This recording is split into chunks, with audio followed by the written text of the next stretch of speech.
Fitzy and Wippa. Well, you know, when you say the words "we're back," this man hasn't been back here for a couple of years. It must be a good feeling to be back in Australia. It is the magnificent Curtis Stone. Curtis, hello, buddy.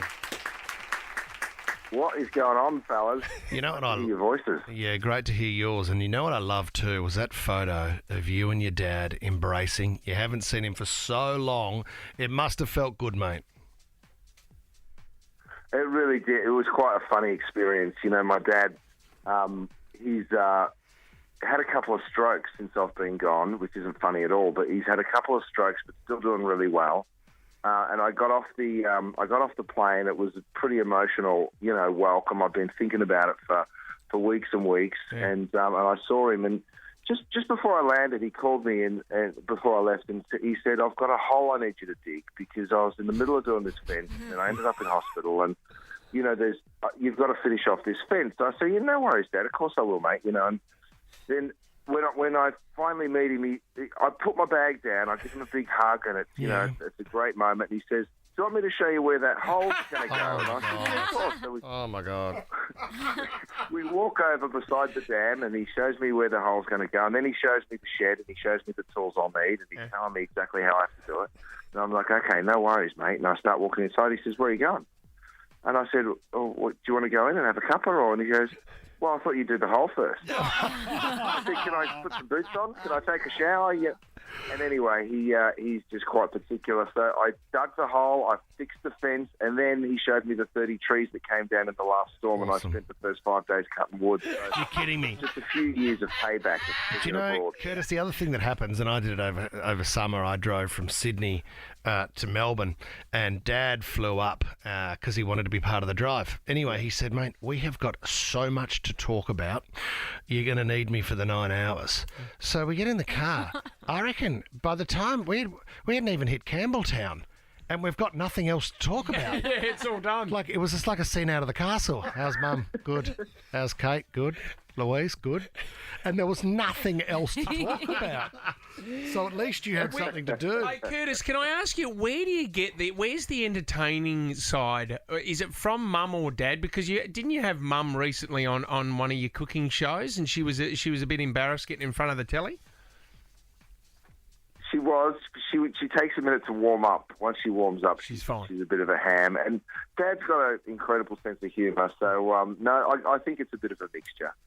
Mate, when you come back to Australia, what's the one? Is there a bakery where you grew up? Is there something that you need to go to first, a restaurant that you need to get back to that reminds you of home?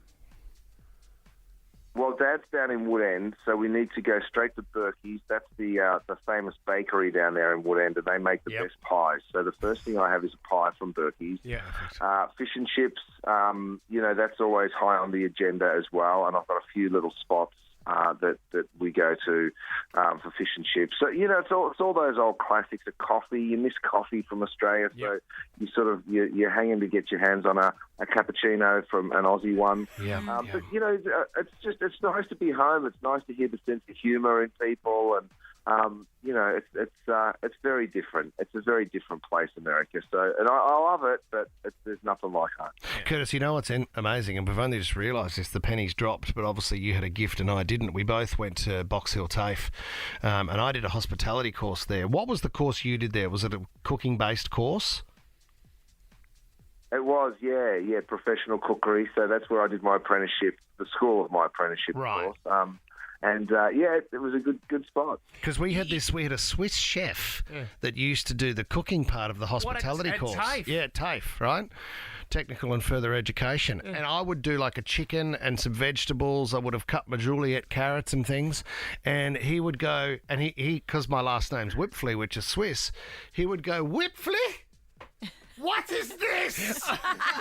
What is this?" Like I'd let the Swiss community down.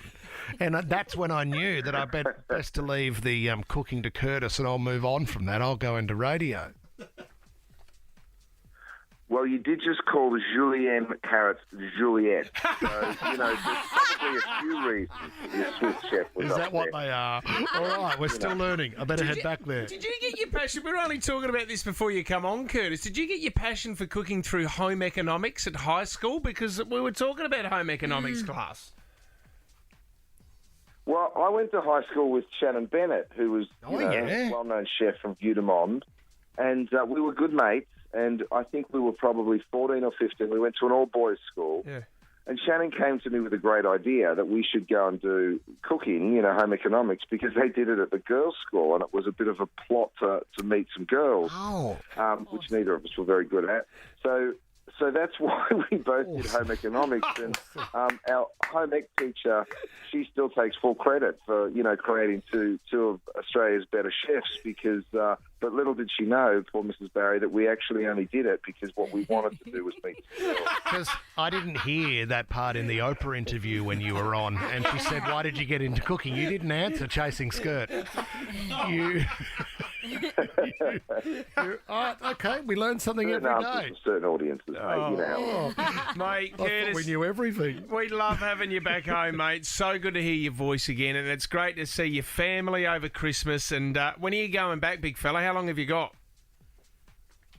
I'm here for the whole month. I've got, lots of stuff to catch up on, lots of friends and family to see, and then a little bit of work to do too. So, yeah, it's nice to be here. I'm missing my kids. I wasn't able to bring them all over. But, Sure. But, yeah, it's nice to be back for a lengthy time. Mate, thank you so much for finding the time to come on and kick off 2022 with us. So appreciate it, Curtis.